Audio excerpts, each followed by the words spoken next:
Looper Duper. Looper, I think, is the best movie out of these three movies. By far, yeah. I would agree. So Looper is a movie about a group of hired guns called Loopers. And what happens is in the future, time travel is invented and it's instantly outlawed. And so mobsters will use time travel to send back people that they want killed. And these loopers will kill them so that there's no trace of the kill. And this movie's wild. It's directed by Rian Johnson, and I have a few different feelings on Rian Johnson, and we'll get into that later. But what did you think of this movie? I thought that this was the most inventive and engrossing of the three, and it definitely had the best acting. Mm-hmm. And one of my favorite things about this is that they don't have the stupid your past and future self can never meet. I know I kind of mentioned this in Predestination, but it was such a big deal in this one. So Loopers, on the kill, since it's through time and all that jazz, the kills will be strapped with silver. And then one day, you get a kill, and it's covered in gold.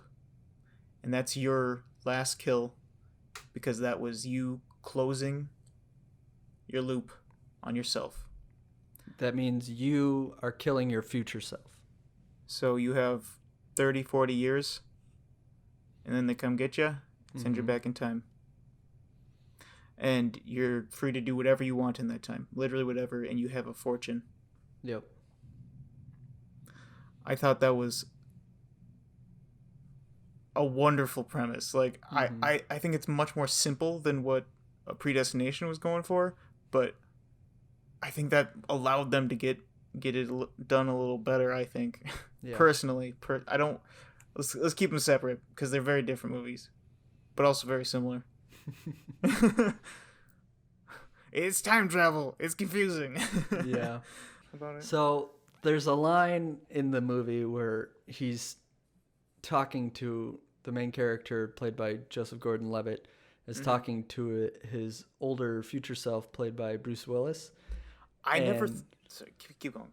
And there's a line in there where he says, "We're not going to talk about time travel. We're going to be here all night, and we're going to get confused, and we're going to have to draw maps and use straws. We're not doing it." And that's like the writer's way of saying, like, just watch the fucking movie. Yep. It's not going to make sense, but just go along for the ride. And I appreciated that in the movie. Dude, I really did too. I smiled real big when in that scene they were in the diner. Yeah. Also, what I was trying to interrupt you with is, I was very skeptical about Bruce Willis being an older Joseph Gordon-Levitt.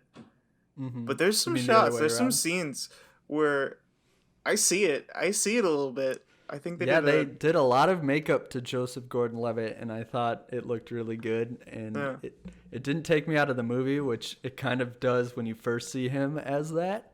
But then once he goes through the movie, it gets really good. And I think he did a really good job emulating his like speech pattern and the way he talks. It was really good.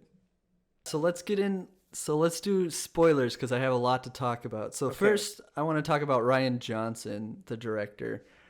I have such a serious like love-hate relationship with this guy because almost all his movies that he's made I've thoroughly enjoyed and I think are fantastic.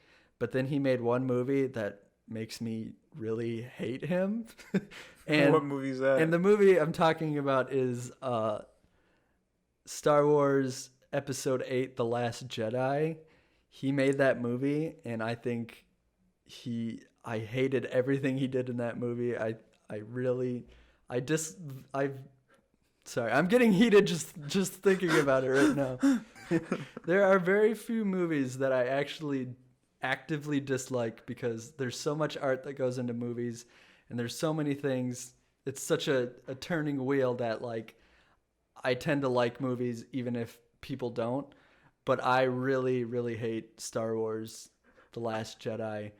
I think Ryan Johnson did Luke Skywalker so dirty.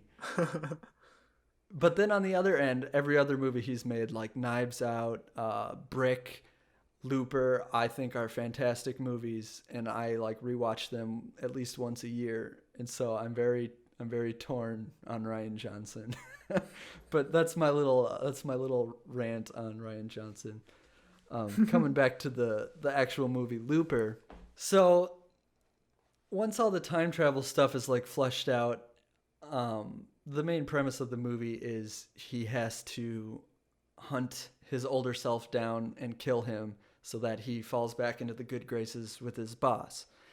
And the older Bruce Willis makes it very difficult, and he starts hunting down the leader of these mobsters that they work for. And he plans on doing that by finding the Rainmaker as a child and killing him so that he never has to close his loop. And in that, you meet this character played brilliantly by, I don't know his name, the actor, but this kid. Like, I've never seen a kid do so much great acting before for such a, like, I think he's like 5 or 6 years old, but he does an incredible job acting. And you find out he's got like telekinetic powers and he's got like rage issues. And this kid just has such a wide range of acting, and he's really talented. Yeah, he was a little smart ass too. Yeah. He's a cool little kid. Yeah, very cool. So anyways, so Bruce Willis's character wants to find this kid so that he can not have to lose his wife and get sent back to be killed. And in the process, the young Joseph Gordon-Levitt tries to find this kid to protect him. And he does find him, and he gets really close to him and the kid's mom, and he wants to protect this kid in the end. And so the climax of the movie, Bruce Willis goes to kill him, and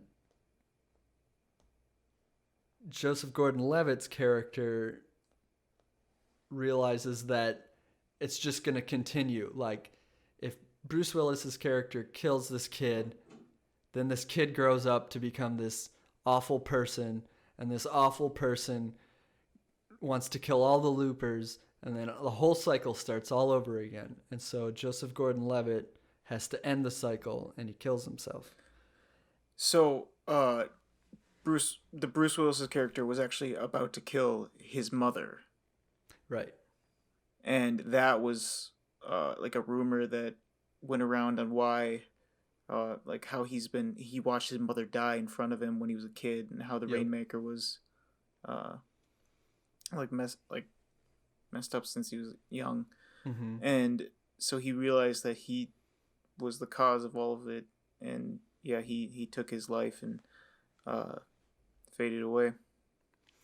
So on rewatching this, I actually noticed something that I've seen this movie maybe 5 times, and it was just the last time that I noticed. I don't think they stopped him from becoming the Rainmaker. You know, that's supposed to be the whole ending of the movie. But think about it. What did they say? They say that he has a synthetic jaw, and in the movie, he gets shot by Bruce Willis and it grazes his cheek. And then they say that he saw his mom die in front of him. And throughout the whole movie, they make it a point that this little kid doesn't think that this lady watching him is his real mom, and he accidentally killed what he believes to be his real mom. So he is still technically seeing his mom die in front of him because it was his problem. And he still has the jaw.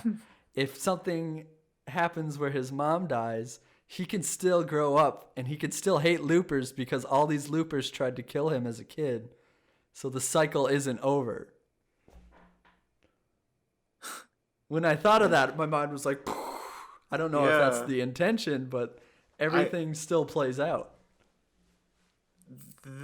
Besides just adding like flavor to the characters. I think that's probably the biggest reason why they included that extra bit about the mom being, you know, like having died in front of him, but it was actually her sister, Mm-hmm. who had like raised him for since he could like remember anything. Right. And so like that adds a lot to the character, but then it also adds that little uncertainty to the whole story at the Yeah. end there. Yeah, I missed it too. That's really smart. I don't know if that was their intention, but Oh, it, I think it, it totally it blew was. my mind. The cinematography was fantastic. And Mm-hmm. I think above all, the score to this movie is like one of my favorite scores in a movie. It's so different from what you would think this like sci-fi action would have. I literally just listened to the score outside of the movie. It's so fantastic. I got to figure out I should actually like learn who wrote it because it's truly amazing. Here I was looking at the crew who worked on it, and the soundtrack was written. It's called Slinky, written and performed by Kid Koala. Hmm. It's fantastic. It's so good.